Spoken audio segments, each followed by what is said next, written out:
We sat down recently with J.D. Vance, author of Hillbilly Elegy. Now, Vance's book has been credited with identifying the so-called forgotten Americans who helped carry Donald Trump to his unexpected victory. A year into the Trump administration, Vance warns those voters might well be disappointed if the president's rhetoric doesn't match reality. I started writing the book back in 2013, and of course no one at that time, certainly not me, knew what we were going to see with the nomination and then, of course, the election of Donald Trump. So definitely thought that when the book was coming out, and this is June of 2016, hard to believe it's been that long, I thought that a lot of folks would be trying to ask questions about who the Trump voter was. And of course, that's a little bit about what my book is about. I don't mention Donald Trump, but I certainly talk a lot about people living in a certain part of the country, people from a certain demographic segment who did overwhelmingly support the president, both in the nominating contest, but also, of course, in the general election. For that community that you write about in the book and that you grew up in, what do you think those larger truths are that they heard that he spoke to in ways they hadn't heard before? Well, I think one of the most important larger truths that he spoke to is the importance of jobs in the life of the community. If you think about Republican rhetoric, let's say, during the campaign of Mitt Romney, very focused on the noble entrepreneur, very focused on the job creator, but not so much on the worker. And if you think of the rhetoric of modern Democrats, it's often so focused on government that people don't accept, or that I think a lot of folks on the left don't appreciate that people don't want a handout, they don't want government support, and they don't, from the right, want people to talk about the noble entrepreneur. What they want is people to recognize the dignity of working people. And I think that what was genius about the politics of Trump's campaign is that he focused on workers and he focused on jobs. It wasn't about the wealthy entrepreneur with a private jet. It wasn't about a government handout. It was about the folks in the middle. In the conversation about the tax bill, as Sure. an example, he doesn't talk about supply-side economics. He doesn't talk about any theory at all. When the president talks about tax reform, he talks about the people who will benefit. He talks about American jobs. He talks about the fact that we're going to be taking money that's overseas and bringing it back to the United States so that it will employ American workers. I think that focus, again, on the American working and middle class is to me the most thoughtful and in some ways the most genius part of Trump's approach to politics. And I will tell you, having attended more than 75 Trump rallies, there were times when I would laugh to myself when he would say, every dream you've ever dreamed is going to come true, and America's going to get back winning again. I thought, oh, come on, even by political standards, this is sort of cotton candy taken Sure. to the maximum level. And yet, having read your book, it occurs to me the concept of putting winning or victory central to it, to people who maybe feel like they've either become losers or forgotten. That was much more powerful than I thought or imagined at the time. Do you think that's possible? Yeah, well, I think that sense of loss is really important. The idea that 30 or 40 years ago, things were really going well, and now they've started to disintegrate. Not just our work life, but our family life and a lot of other issues on top of that. Do you think there is a danger for Trump going forward, the president going forward, and these voters, that his rhetoric and their expectations may never match? I think that that's certainly a concern. It's a political concern for the Trump administration, but it's a concern for Americans. It's a ground level concern. Absolutely. It's a concern for a lot of folks who really do expect things to get a whole lot better. One of the things I really worry about is that if you don't see middle class wage growth, if you don't see the economy in certain areas of the country, the middle part of the country, starting to come back in the same way that it's doing especially well, let's say in California or New York, then people are going to become politically frustrated, but more importantly, they're going to have a lot of hopes dashed, this sense that maybe this is the moment, this is the electoral moment where a lot of our fortunes turn around. That's going to disappear, and consequently, folks are going to be pretty upset about it. And part of your next phase of life is to deal with this. Yeah, definitely. One of the things that I'm working on with Steve Case is this Rise of the Rest initiative that I'm pretty passionate about. If you look at where the net job growth comes, it comes from high growth startup companies. And unfortunately, you don't see a lot of high growth startup companies outside of California, New York, and Boston, Massachusetts. And so what we're trying to do is in some ways democratize access to capital, invest in areas that don't get as much entrepreneurial investing, and hopefully start to create some of those new 21st century jobs in places that don't see that job creation. And in my travels, I've seen a little bit of that in Des Moines, Sure. Iowa. I've seen a little bit of that in Omaha, Nebraska. Yep. It's not as if it doesn't exist in Exactly. quote-unquote flyover country, but you want to accelerate. Yeah, exactly.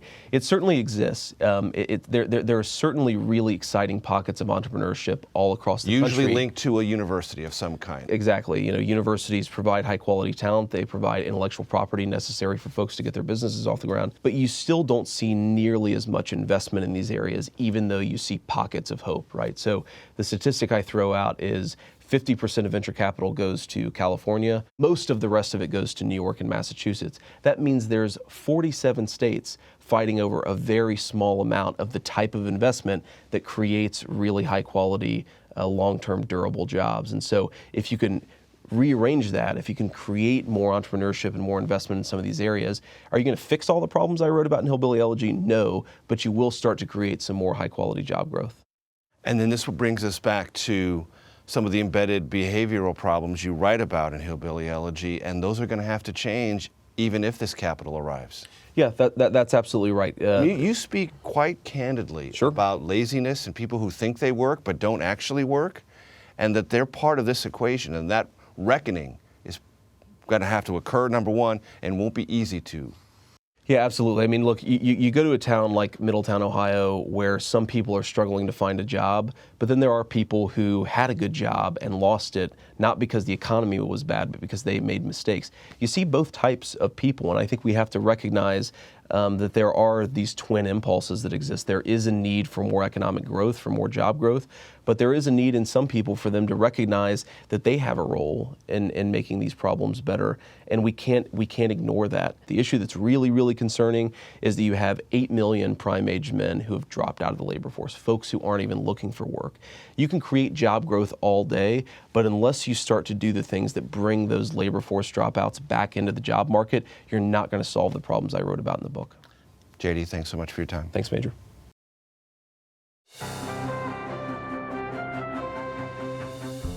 Welcome back to Face the Nation. Ohio Republican Senator J.D. Vance joins us now in studio. Good morning, and good to have you here face Thanks to for having face. me. Senator, there is a lot I want to get to with you, Sure. but I want to start on one of the big themes we've been talking about, which is all the national security threats facing the United States right now. Sure. President Biden asked for $106 billion in aid from Congress. Ukraine, Israel, the border, and countering China. I'm surprised as a Republican that the issue you're talking the most about is not the U.S. border. Why?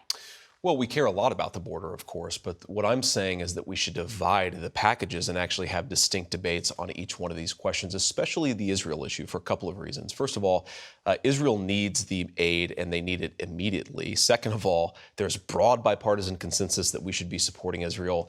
And third, and most importantly, we're stretched way too thin. The president's budget request betrays a fundamental misunderstanding, I think, of the challenges in the country.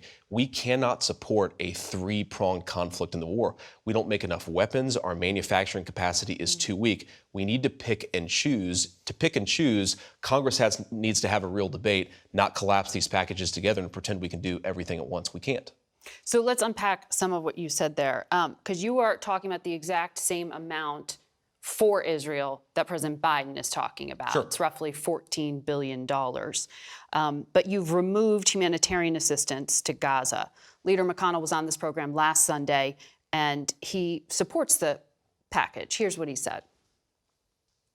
Well, we want to make sure we're not sending money to Hamas, I can tell you that. But there are genuine humanitarian needs for the people in Gaza who are not Hamas, who've been thrown under the bus by what Hamas did, innocent people. Half of the population of Gaza are children. Sure. Why don't you think the United States can do what Leader McConnell talked about there and provide aid to them? Well, first, Leader McConnell is right, of course, that there are a lot of innocent people in Gaza. We certainly don't want to cause any harm to them. We also have to be, again, reasonable about what we can accomplish. Who delivers the humanitarian assistance? Fundamentally, Hamas is in control of the entire territory. So if you deliver a large amount of humanitarian assistance, who's it going to go to? The children in Gaza or to the Hamas fighters on the front line? Well, I fear it's going to go to Hamas. The Red Cross, all the international organizations who have been there and administering and, frankly, stepping up because the government has failed the Palestinian people, in the words of a lot of analysts on both sides of the aisle. Stepping up, but I think there's still a lot of evidence with a lot of these international organizations that when we send aid into Gaza, a lot of it goes into the wrong hands. And that's what those of us who are critical of the president's posture are really worrying about. We don't want to basically fund two sides of the exact same conflict. Fund Hamas, fund Israel. Seems like a really bad deal for American taxpayers. Most of all, it's just stupid.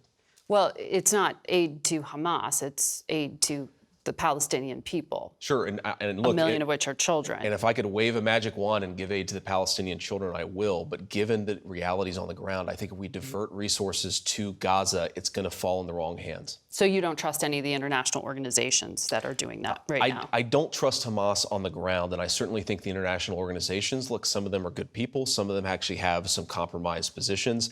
We can't assume that just because it flows to an international organization, it's going to go to the kids and not to the fighters. You've been very critical of President Biden's response to Iran and its proxy forces and Sure. the threats they pose to our troops. Yeah. So spin that forward for me. You're in the Senate. Would you authorize the use of force by the president against the state of Iran? Well, right now, absolutely not. I think that we should be trying to de-escalate the situation. Of course, we need to have red lines, though. If the Iranians attack American troops, if they play an escalatory They have role, multiple times. If they play an escalatory role in the conflict, we need to be willing to respond.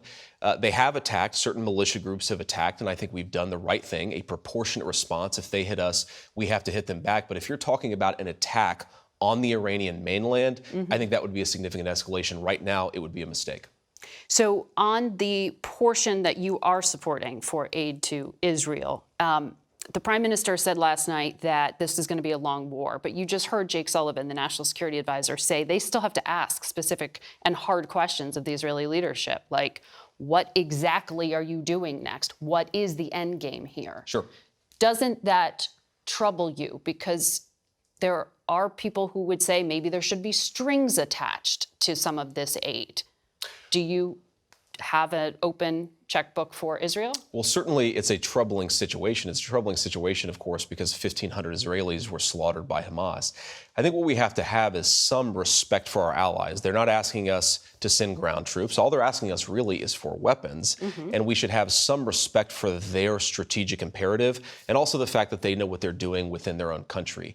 The goal here is not to have an unlimited response, here. The Israelis themselves, I think, have scoped the operation. They seem to be targeting a very narrow thing, which is degrading Hamas. I think we have to have some respect for our Israeli allies that they know what they're doing in their own country. Well, they haven't explained it yet to the U.S. government, is what the National Security Advisor was saying there. So you were giving them the benefit there. I want to talk about one place you've been very clear that you aren't giving them the benefit of the doubt, and that is to Ukraine. We just heard the new House Speaker. You have some similarities with him in terms of separating out Israel aid from Ukraine aid. He did say, though, we can't allow Putin to prevail in Ukraine because I don't believe it would stop there. We're not going to abandon them. What part of that statement is objectionable to you? Well, nothing is objectionable in the sense that if I could wave a magic wand and throw Putin out of Ukraine, I would. But what we have to accept is there's a difference between what should happen and what can happen. America has limited capacity. Just in the Israeli conflict, for example, there are 300,000 artillery shells the Israelis would love to have access to. They don't have access to them. Why? Because we sent them to Ukraine. We have a rising threat of China in East Asia. There are weapons the Taiwanese need that we can't send because we sent them to Ukraine. So we have to focus. That's all I'm saying. But on that portion of it, though, Leader McConnell spent a good amount of time talking about, of the $60 billion for Ukraine, it's actually kind of mislabeled because $45 billion of it is for some of this industrial policy, including artillery manufactured in Ohio. Sure. You've got a tank manufacturer in Ohio, a combat vehicle manufacturer there, General Dynamics. So are you against that?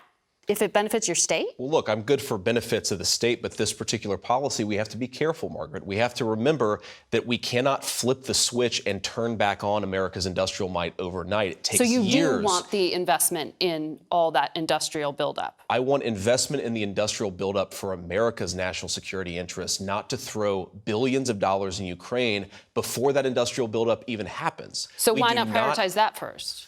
Well, we should. That's exactly my point. Before in fact, Israel. we should prioritize the buildup of America's industrial base, and we should devote it to our true allies like Israel and, of course, the rising threat in East Asia. My whole point here is that even if we strike to rebuild the industrial might of this country, we don't have enough capacity to support a three-front war. We've got to focus, and I think we should be focusing on Israel and Taiwan. Senator, more to talk about with you, but we have to take a break, Sure. So I have to leave it there. We'll be right back. And we're joined now in studio by Ohio Republican Senator J.D. Vance. Good to have you here. Morning. Good morning to you. So you were at Mar-a-Lago recently. You were in New York at the Manhattan courtroom. You were in Ohio alongside Donald Trump at a fundraiser. I know you keep getting asked whether or not you're going to be vice president or not. And you said you haven't spoken to him about it. Sure. But we're also looking at a pretty tight race in the Senate. So I wonder, do you think you're more helpful to him in the Senate or in the White House? Well, I'll let him make that decision ultimately. I think he knows how to best run his presidential campaign. And what I've said is I'm happy to be an advocate for the agenda in the United States Senate. I think that's the best way for me to help the people of Ohio. I'm certainly interested in helping him in other ways if that's what matters. Because look, Margaret, we have to reelect Donald Trump as president.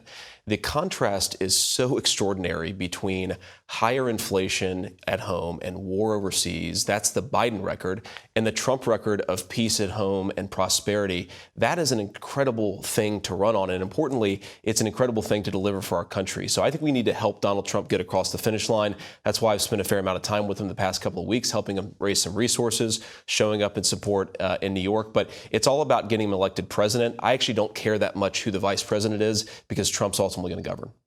Well, you call yourself one of the most pro-labor Republicans in Congress. Sure. You were out there with automakers who were striking a few months back, and you've been very broadly supportive of tariffs. Why are you opposed to President Biden then putting tariffs on batteries and electric vehicles and other technology from China? It seems inconsistent. Well, I think there are two things here. First of all, many of the tariffs that Joe Biden has endorsed in the last couple of weeks are tariffs that he ran against in 2020. But now that he sees that Donald Trump is leading him in the polls, he's adopting the Donald Trump agenda. That's not actually being a good policy president. That's shifting on politics because you know you're about to lose. Well, he's targeted these pretty directly. There's a second thing, Margaret, that's really important here is Biden's entire agenda, such that it exists, has been about protecting green energy jobs at the expense of the industrial heartland. If you are in Wisconsin, Michigan, or Pennsylvania, you are not being empowered or enriched by Joe Biden's green energy agenda. So him applying tariffs on the green agenda stuff, does it help steelmakers? Does it help natural gas workers? Does it help the heart of the American economy? The answer is no, which is another reason why Donald Trump would make a much better president. Well, you know, it's what Chinese electric vehicles are like less than 2% of the market. But the point here is but it's a lot of the all supply tariffs, though, but to your point, all tariffs, which you seem to be in favor of, they're inflationary. So how is the Trump-Vance idea here going to help make things more affordable for people if you're putting taxes on goods they're purchasing from overseas? I don't necessarily buy the premise there, Margaret. If you apply tariffs, really what it is you're saying that we're going to penalize you for using slave labor in China and importing that stuff in the United States. What you end up doing is you end up making more stuff in America, in Pennsylvania, in Ohio, and in Michigan. That did not happen in the Trump administration, though. Well, it actually did happen in the Trump administration, Margaret. Manufacturing jobs came back. You did have significant onshoring. You had significant increases in people investing in factory construction, but it takes time, Margaret. And that's one of the reasons why I think that we need a second term of President Trump is this stuff is not going to happen overnight. The American heartland wasn't destroyed in 4 years. It's not going to be rebuilt in 4 years, but you really need to double down on this policy of bringing good jobs back to the heartland and, more importantly, making stuff in America. We have to be self-reliant as a country. We haven't heard a lot of specifics. I mean, there's been ranges of a 10% to 60%. tariffs. Do you know what the plan is? Well, look, I'm not going to speak for Donald Trump, but I certainly agree that we need to apply some broad-based tariffs, especially on goods coming in from China, and not just solar panels and EV stuff. We need to protect American industries from all of the competition. Because here's the thing, Margaret, the reason China beats us, it's not because they have better workers, it's because they're willing to use slaves to make things there. We want American workers to make this stuff at good wages. I want to ask you about some of the things you've said about American universities. I know you've been very critical of them. You gave an interview in February. You said the closest conservatives have ever gotten to successfully dealing with the left-wing domination of universities is Viktor Orban's approach in Hungary. I think his way has to be the model for us, not to eliminate universities, but to give the choice between survival or taking a much less biased approach to teaching. He seized control of state universities and put them in foundations that were then run by his allies.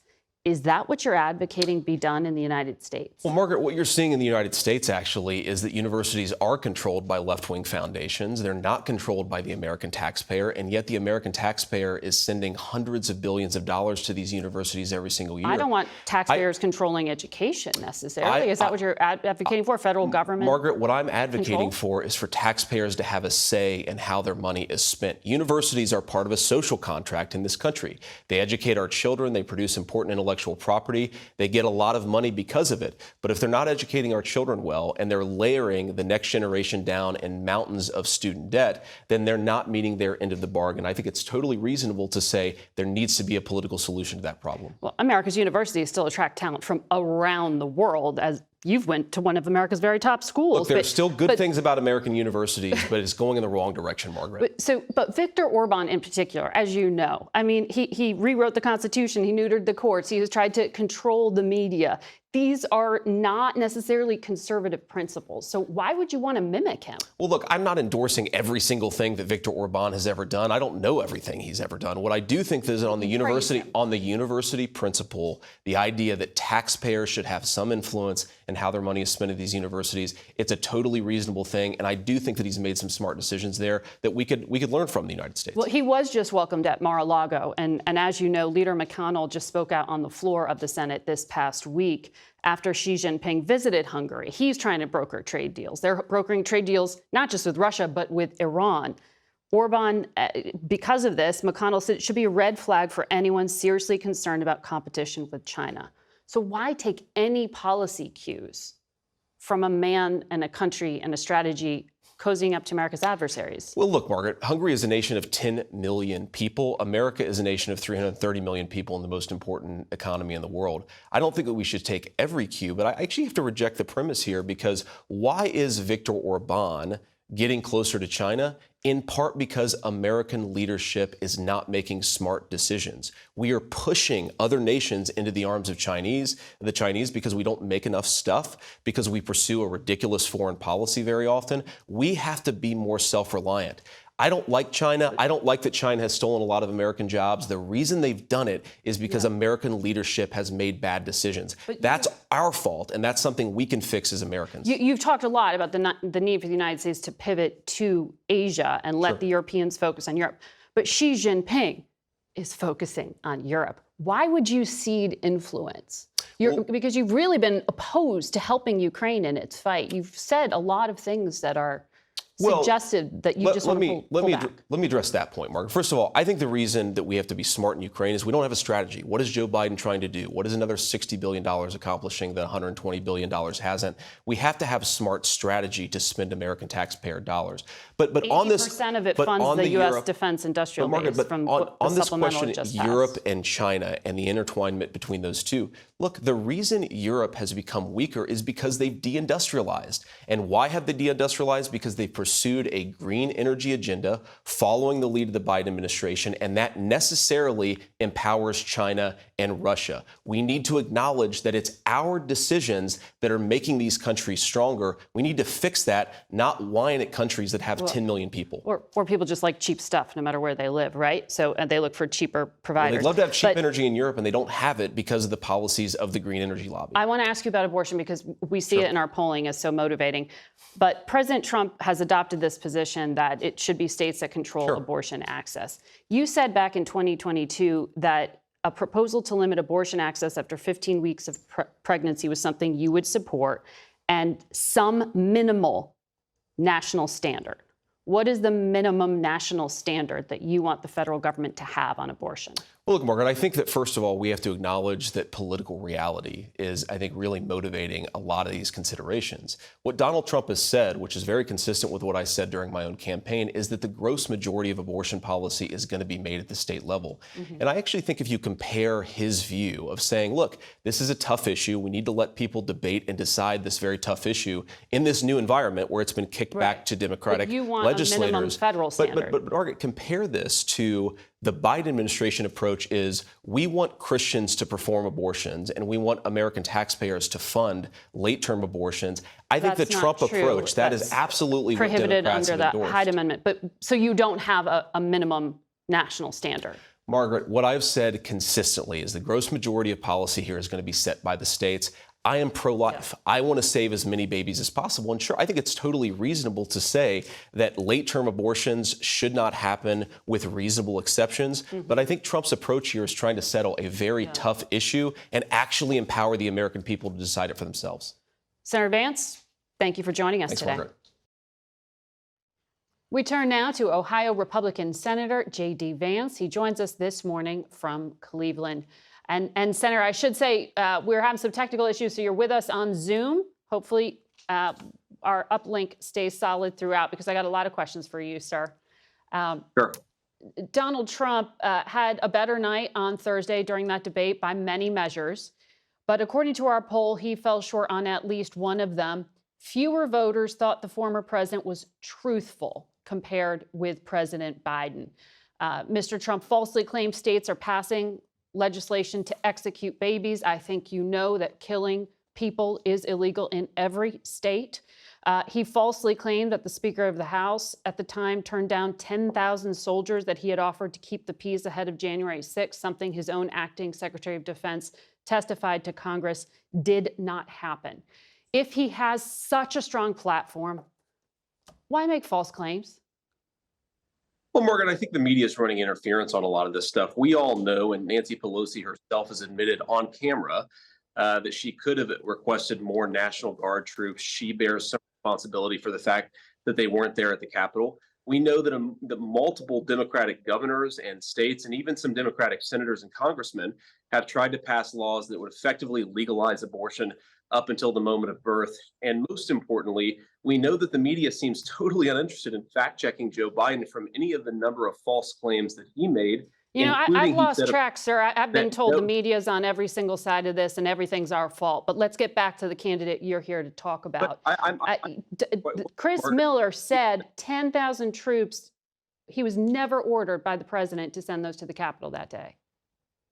Nancy Pelosi has said on camera, Margaret, that she bears some responsibility for the fact that the National Guard didn't play a bigger role. And of course, we know the Speaker of the House has an extraordinary amount of influence over the Capitol Police. It's not in dispute, Margaret. And more importantly, Joe Biden said that no troops died on his watch, even though 13 American service members died thanks to his botched withdrawal from Afghanistan. Joe Biden made multiple statements of falsehood during the debate, and a lot of folks in the media, yes, seemed totally uninterested in fact-checking him. And the reason, Margaret, is because Donald Trump just performed so much better. There was this 24-hour period where effectively everyone was honest that there was an incredible contrast between Donald Trump's energy and command of the facts and Joe Biden's obvious inability to do the job as president. And now, of course, we've this new media cycle where folks are trying to run cover. Look, the American people saw what they saw. Trump can do the job. Biden can't. Yep. You might not have heard it, but I did raise a lot of those issues to Wes Moore, the Biden surrogate who was on before you. As to where you stand on some of these issues, tomorrow at the Supreme Court, it may be a significant day as we expected to get that decision on presidential immunity from criminal prosecution. And that's directly relevant to the federal charges against Donald Trump, as you know. You're a lawyer. I wonder, if you become the vice president and you are in a Trump-Vance administration, do you believe a president could pardon himself for federal crimes? Well, look, I'm focused on electing Donald Trump as president, whether I'm serving in some other role, serving as a United States Senator. I think the Trump agenda has worked, Margaret. And on this Well, particular would you question, object if the president were to try to do that? Margaret, we know that the president has to have immunity to do his job. Should Barack Obama be prosecuted for droning American citizens in Yemen? There are so many examples of presidents, Democrats and Republicans, who would not be able to discharge their duties if the Supreme Court does not recognize some broad element of presidential discretion. I'm very confident that they're going to be able to do that. And I'm very confident that the fundamental principle here is the president's got to be able to do his job. In the same way that police officers, judges, prosecutors enjoy some immunity, that principle has to apply to the president too. So you do believe that a president could pardon himself for federal crimes?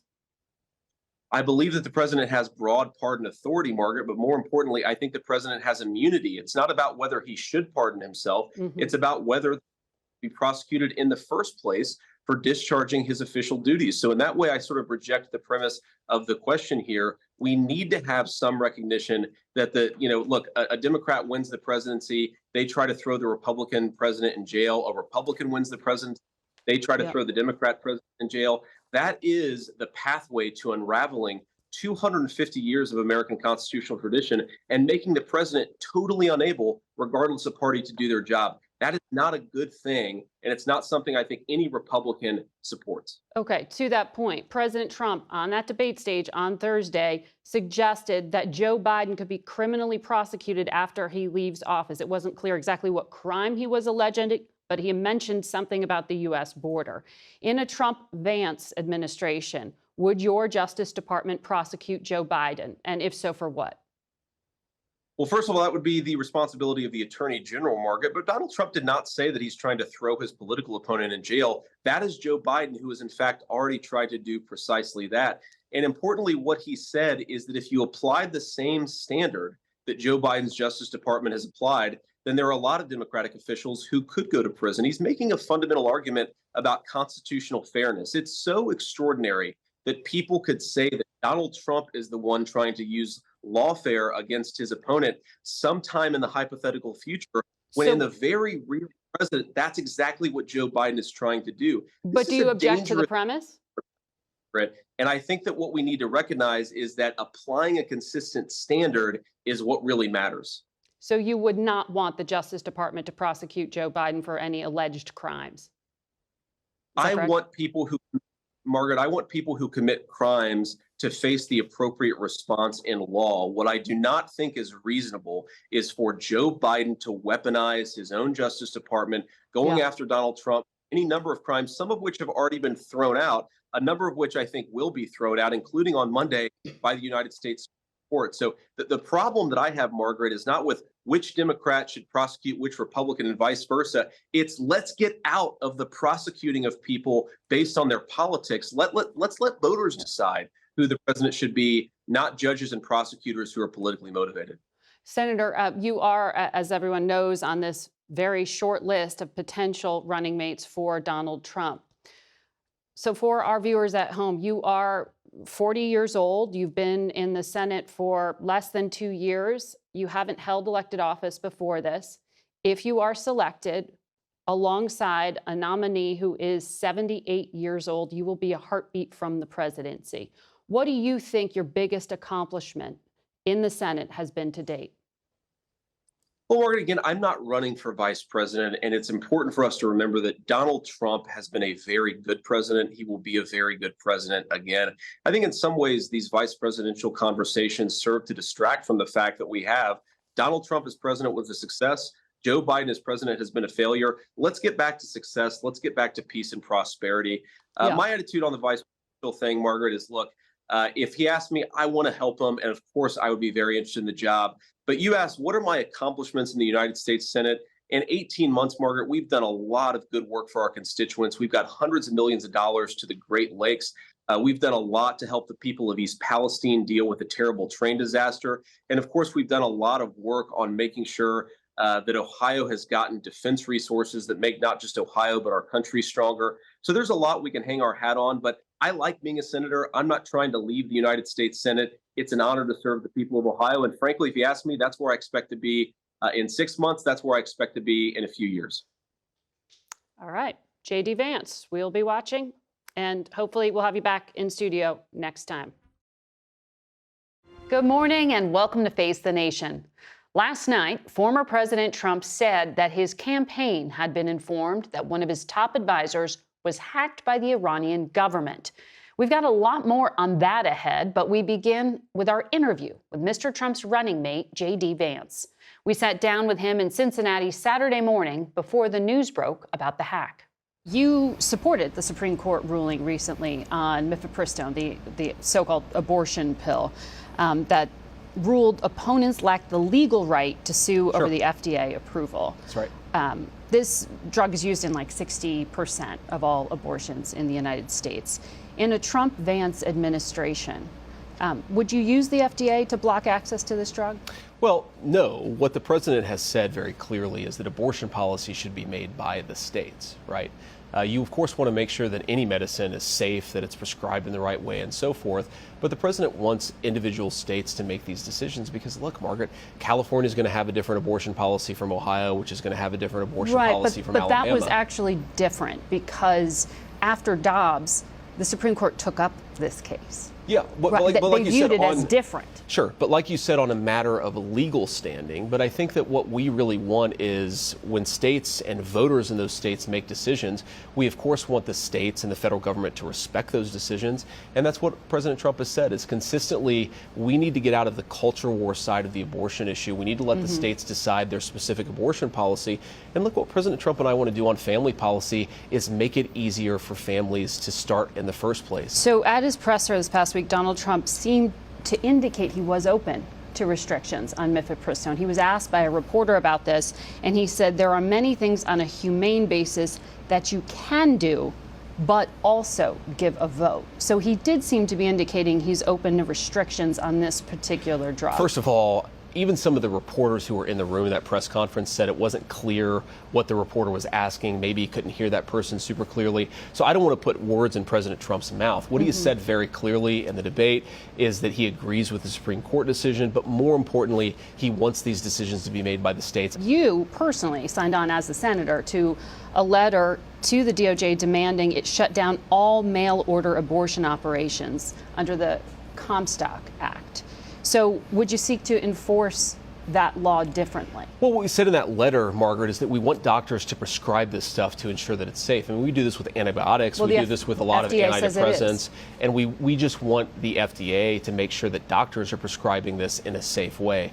That's all that we ever said, and I believe that that is how President Trump feels about this, is again, you want the states to make these determinations. You also want to make sure the FDA is ensuring that these medications are safe for anybody who's taken them. It's been on the market for decades, and the FDA does say it is safe, but would antibiotics are safe, but we want to make sure they're prescribed by doctors and that doctors are properly monitoring this stuff so that people don't get hurt. And of course, Margaret, we've talked now, I think, for 6 questions about abortion. I'm still trying to get a clear answer. So for an FDA commissioner that you would be part of choosing, where that commissioner stands on this drug, would that determine whether or not they are chosen to be put in this key role? I think President Trump has clearly said there are no litmus tests on this particular issue. He just wants to make sure that drugs are safe and effective before they're out there in the market. And of course, that doctors are properly controlling this stuff so that people don't get hurt. And again, Margaret, I mean, we talk about abortion. I think President Trump's views on abortion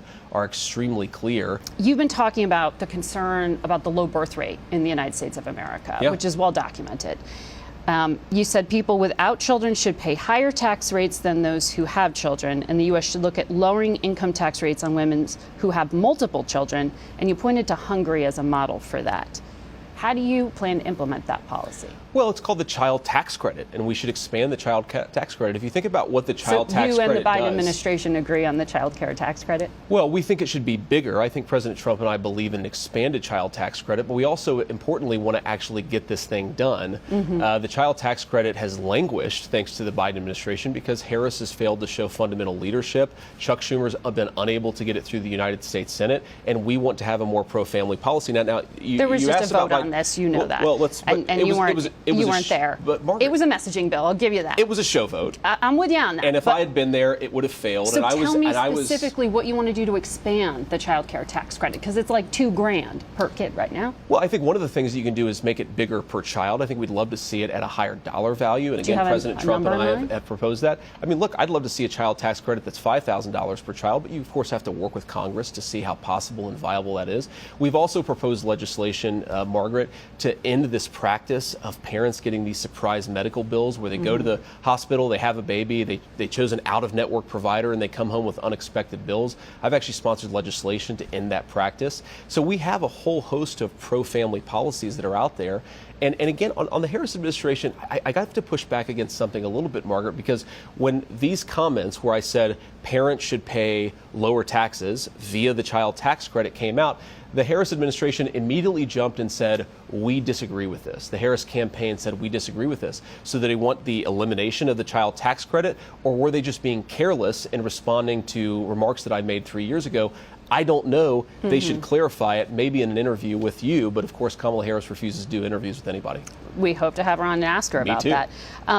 So the child care tax rate, you said $5,000 per child is what you would like to get to. Where would that kick in? I'd like to have a broad-based family policy and a broad-based child tax credit, Margaret. Again, we've talked about doing this for a long time. President Trump has been on the record for a long time supporting a bigger child tax credit. And I think you want it to apply to all American families. I don't think that you want this massive cutoff for lower income families, which you have right now. You don't want a different policy for higher income families. You just want to have a pro-family child tax credit. So you have personally opposed universal child care. How do you solve the child care crisis in America? Well, what I've opposed is one model of child care. We, of course, want to give everybody access to child care, but look, in my family, I grew up in a poor family where the child care was my grandparents. Right. And a lot of these child care proposals do nothing for grandparents.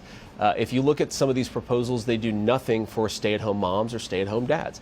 I want us to have a child care policy that's good for all families, not just a particular model of family, and that's what I've said. So what do you mean by that? There would be like a credit per kid if it's a stay-at-home mom, credit per kid if it's grandma. Yeah, exactly. They get a check to take care of that's exactly what I proposed. I'm just saying that I don't want us to favor one family model over another. If you've got grandparents who are at home taking care of the kids, I think they deserve to be treated the same way as other family models by their government. Gay families, they'd be included. All families. All families would be included, of course. All families would be included. What about really young kids? Should 3- and 4-year-old kids have access to preschool? Well, look, I think that certainly some families are going to choose that, but again, some families are going to choose grandparents and so forth. I think our view... Well, that's child care. That's different than our view. Preschool. Well, very often preschool is child care, is at least a form of child care. I know that when I went to preschool, my parents used... Your kids went to preschool? Yeah, and we use it as child care, right? You're hoping the kids get a good education, but you're also doing it because you want to provide child care for your kids. I don't think there's anything incongruous or inconsistent about that. And I think, look, we believe that we want to make it easier for American families, Margaret, to make their own choices on this stuff. When we talk about school choice, of course, school choice would apply to all families. It would apply to all parents. And we would just want parents to have choices. Including for preschool, because in many public school systems, there is no preschool. That's why I'm asking. I think that we want parents to have choices, Margaret. Like I just said, we want them to be able to make the choices that make the most sense for their family. For some, it's going to be preschool. For some, it's going to be daycare. For some, it's going to be having the kids stay at home a little bit longer. We just want the government to treat everybody equally, regardless of whatever education or family model you have. So you have a very young family. I do. You have a very accomplished wife, Usha, who she went to. I'm very proud of her. Yes, Yale, Cambridge. She clerked at the Supreme Court. We heard her on stage at the RNC. You gave a recent interview to Megyn Kelly. Yeah. And you spoke about white supremacists attacking your family. Sure. Because she's not a white person. How concerned are you that this kind of hate would follow you to the White House? Well, look, it's going to follow us wherever we go because that's the nature of public life in America, and it's disgraceful. Look, I love my wife. I'm very proud of her. I'm extremely lucky to have met her and to have gotten the chance to build a life with her. And my attitude on this is if people want to attack me, attack my policy views, they're welcome to. I signed up for it. My wife didn't sign up for it, and by the way, she's way out of their league, the people who are attacking her. So I wish they would just keep their mouths shut or at least focus on me. But look, it's the nature of public life in this country. My wife's pretty tough, and she knows what we signed up for. I imagine it's hard to keep your temper when you hear things like that. Yeah, I get pissed off sometimes, certainly. When people attack your family, and certainly attack your family for something that no person can control. And I do think that there's been this thing in America where we've said that we should judge people based on their skin color, based on their immutable characteristics, based on things that they can't control. I frankly think that, unfortunately, a lot of people on the left have leaned into this by trying to categorize people by skin color and then give special benefits or special amounts of discrimination. The Harris administration, for example, handed out farm benefits to people based on skin color. I think that's disgraceful. I don't think we should say you get farm benefits if you're a black farmer, you don't get farm benefits if you're a white farmer. All farmers, we want to thrive, and that's certainly the President Trump and J.D. Vance view of the situation. But I do think, unfortunately, when our leaders divide us by race, you're going to have hate on the left side of the political spectrum, you're going to have hate on the right side of the political spectrum. We should just judge people based on individual characteristics and based on merit, and that's certainly what President Trump and I want to do. But that wasn't born in the last 4 years. I mean, not at all. But I think that President Biden and Harris have certainly accelerated it. I don't think you've seen anything like what we've seen from Kamala Harris when it comes to handing out government benefits based on people's immutable characteristics. The actual legal enshrinement of discrimination in this country, we haven't seen anything like it in the last 30 or 40 years. Certainly back in the 60s and 50s, we all look at that as a period that we wanted to get away from, and in some ways the Harris administration has re-implemented it. I think it's pretty disgraceful. Well, in your own movement, that's what I want to ask about, because one of the supremacists who was saying things like this about your family, Nick Fuentes, an avowed anti-Semite, went after your wife. He had previously dined at Mar-a-Lago with Donald Trump. Does this have any room in your movement, in the MAGA movement? Of course it doesn't have any room in the MAGA movement, and of course you disavow him and this. And of course Donald Trump has criticized this person. Look, I think the guy's a total loser. Certainly I disavow him, but if you ask me what I care more about, is it a person attacking me personally, or is it government policy that discriminates based on race? That's what I really worry about. We're going to mark this year the 3-year anniversary of the end of the U.S. war in Afghanistan.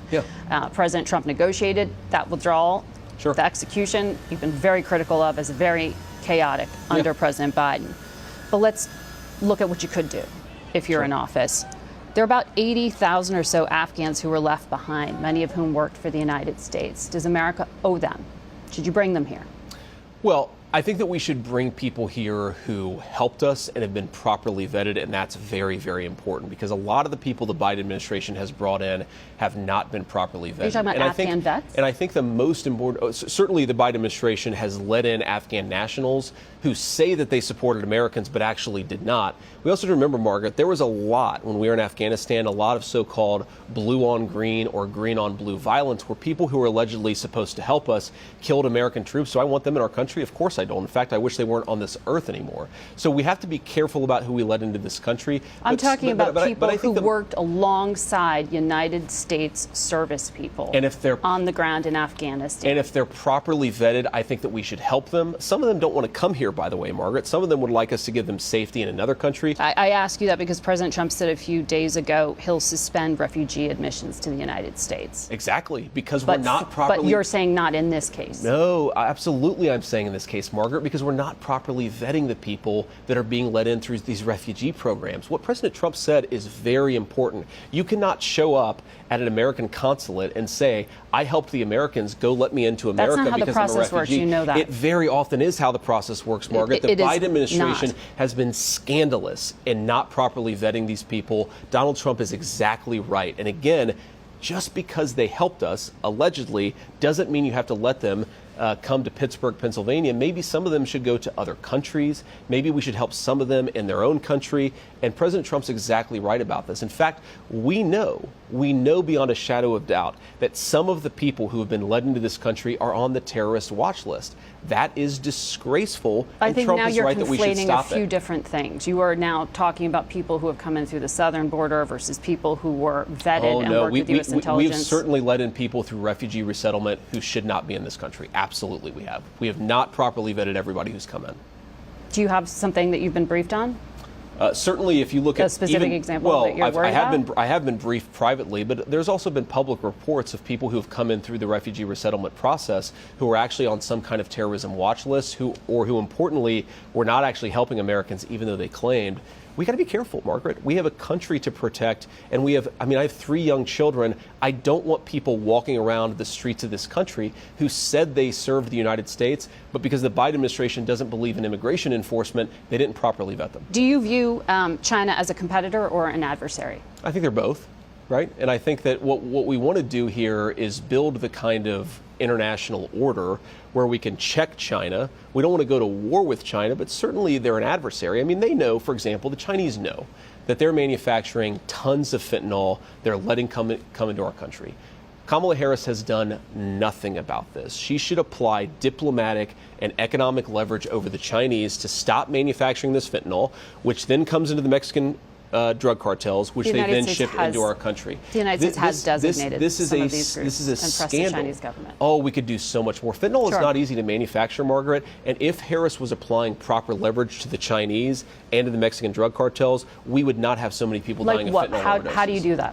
What's your vision of how you do that? I think you walk into Beijing, you talk to Xi Jinping, and you say your entire economy is going to collapse unless you get access to American markets. You need to take this fentanyl seriously, or we are going to impose serious tariffs and economic penalties for not following our laws and not helping us stem the flow of this deadly poison. And you wouldn't be worried about blowback on the U.S. economy? I think that we have a powerful economy, Margaret, with the best workers in the entire world. If we need to fight a trade war with the Chinese, we will fight it and we will win it. But we cannot do what Kamala Harris has done, which is be so terrified of using the economic power that we have that she's not even willing to stop the flow of this deadly poison coming into our country. President Trump said Vladimir Putin and Chinese President Xi were lovely individuals when he was speaking in Montana last night. Do you agree with that characterization? I think that President Trump gets along with world leaders, and there's nothing wrong with him complimenting them as people if it makes him more effective diplomatically. And there's an irony here. That's different than walking in and laying down the law to Xi Jinping. Oh, no, it's not actually, because you're better able to lay down the law like President Trump did if you actually have a good relationship with people and they trust you to follow your word. We have to remember that Democrats, including Kamala Harris, attacked Donald Trump for having a good relationship with Vladimir Putin. Well, when Donald Trump was president, Vladimir Putin didn't invade another country. When Kamala Harris was vice president, he did. So maybe they should take a lesson from Trump's playbook about diplomatic legitimacy, because I think Donald Trump got a lot done because world leaders respected him. J.D. Vance, always good to talk to you. Thanks, Thank you Margaret. for making time for Good to see us. you.